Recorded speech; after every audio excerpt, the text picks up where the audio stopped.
নমস্কার বন্ধুরা। তো আজকে যে স্কিমটা নিয়ে কথা বলবো সেটা হচ্ছে সিনিয়র সিটিজেন সেভিংস স্কিম, বা যেটাকে সংক্ষেপে বলে এসসিএসএস। এবং এটা নাম শুনে বুঝতে পারছেন, এটা অনলি ফর সিনিয়র সিটিজেনদের জন্য, অর্থাৎ যাদের এজ 60 আপ, একমাত্র ওনাদের জন্যই। এবং কিছু কিছু ক্ষেত্রে শর্ত সাপেক্ষে 60 ইয়ারের আগেও অ্যাকাউন্টটা খোলা যায়। তো এসব নিয়ে বিস্তারিত আলোচনা করব। তো ভিডিওটি শুরু করা যাক। তো এখন এটাতে সুদ যাচ্ছে 8.2, অর্থাৎ এখন বলতে আমি 2024 সালের সুদও বলছি। 2024 সালের আপ টু মার্চ পর্যন্ত এটাতে সেম সুদ রয়েছে, অর্থাৎ 8.2%। এবং কি বলছে, 8.2% per annum, payable from the date of deposit 31 March, 30 September, 31 December.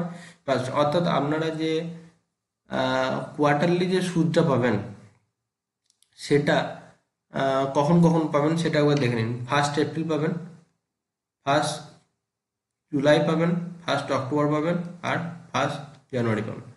তো এটা কিন্তু ইয়ারলি সুদটা পাবেন না ফিক্সডের মতো, এবং এমআইএস এর মতো প্রতি মাসে মাসেও সুদ নয়। এটা হচ্ছে কোয়ার্টারলি, অর্থাৎ প্রতি 3 মাস অন্তর অন্তর। এপ্রিল মাসে পাবেন 1 এপ্রিল, আবার তার 3 মাস অন্তর, মে জুন 3 মাস কমপ্লিট যখন হচ্ছে জুলাই।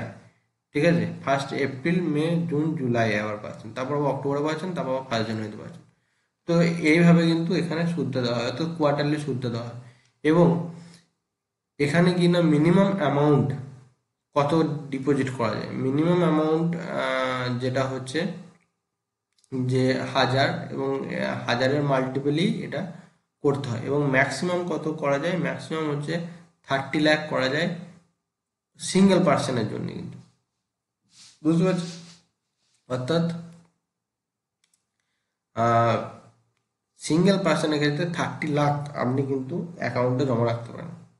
তো এটা রিটায়ার্ড পার্সন, এবং যারা কোনো অর্গানাইজেশনে কাজ করতেন, কি কোনো গভর্নমেন্ট সেক্টরে হোক, প্রাইভেট সেক্টরে হোক, পিএসইউ সেক্টরে হোক, যারা কাজ করেন তাদের জন্য কিন্তু রিটায়ারমেন্টের পর এটা একটা গুরুত্বপূর্ণ এবং খুব ভালো স্কিম। এখানে ইন্টারেস্ট রেটও কিন্তু 8.2% বাৎসরিক হিসাবে। ঠিক আছে, তো তো এরপর কে কে খুলতে পারেন, এটা একটা খুব গুরুত্বপূর্ণ ব্যাপার। তো an individual above 60 years of age, যেটা বলা হচ্ছে যে সিনিয়র সিটিজেন যেহেতু, সেহেতু 60 বছর, অর্থাৎ 60 বছর যা পেরিয়ে গেছে, সেই অ্যাকাউন্টটা খুলতে পারে। সেকেন্ডলি হচ্ছে retired civilian employees above 55 years of age and below 60 years of age.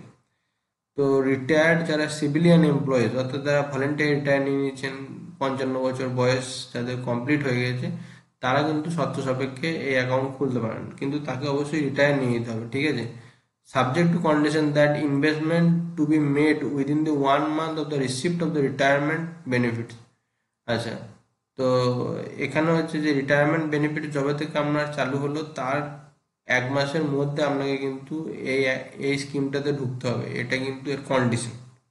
অর্থাৎ আপনার 60 বছরের জায়গায় 55 বছরে ধরুন আপনি ভলেন্টারি রিটায়ার দেন, তাহলে ধরুন 55 বছর 1 মাসে আপনি ফার্স্ট পেনশন পাচ্ছেন। তো ওই 55 বছর 2 মাস হওয়ার আগে কিন্তু আপনাকে অ্যাপ্লাই করে দিতে হবে। Retired defence employees above 50 years of age and below 60 years of age subject to condition. এখানে যত তাড়াতাড়ি প্রচেষ্টা করবেন, এটা 50 ইয়ার্সের ক্ষেত্রেও বা এর ক্ষেত্রেও, আপনার রিটায়ার যখনই অফিসিয়াল কাগজ, পিপিও বা অন্যান্য যে ডকুমেন্ট, সেটা যখনই পেয়ে যাবেন, তখনই কিন্তু আপনি পোস্ট অফিস বা ব্যাংকে গিয়ে এই সিনিয়র সিটিজেনের জন্য আবেদন করবেন। ঠিক আছে, যে আমি এটা করতে চাই, আমি অলরেডি রিটায়ার হয়ে গেছি ইয়ে, তো আমার ধরুন প্রথম মাসের পেনশন পাননি, ওর আগেও কিন্তু আপনি গিয়ে দেখা করে জিনিসটা বলতে পারেন। অর্থাৎ এই সময়কালটা কিন্তু খুব গুরুত্বপূর্ণ। ঠিক আছে, এই যে 1 মান্থ যেটা দিচ্ছে, সেইটা কিন্তু খুব গুরুত্বপূর্ণ।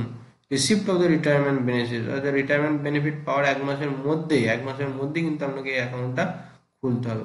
এবার হচ্ছে রিটায়ার্ড ডিফেন্স পার্সোনাল 50 ইয়ার্স, যারা ডিফেন্সে কাজ করেন, অর্থাৎ সৈন্যবাহিনীতে বা ইয়েতে কাজ করেন, বা ডিফেন্স সেক্টরে, তারা কিন্তু 50 ইয়ার্স অফ এজেও খুলতে পারেন এই অ্যাকাউন্টটা। 60 ইয়ার্স তাদের লাগবে না। কিন্তু তাদেরও সেই একই, যে 1 মাস রিটায়ারমেন্ট বেনিফিটস পাওয়ার মধ্যে মধ্যেই কিন্তু এটা খুলতে হবে। এরপরে যেটা হচ্ছে, সেগুলো আমি নেক্সট ভিডিওতে বলবো, কারণ এটা খুব লম্বা হয়ে যাচ্ছে। ঠিক আছে।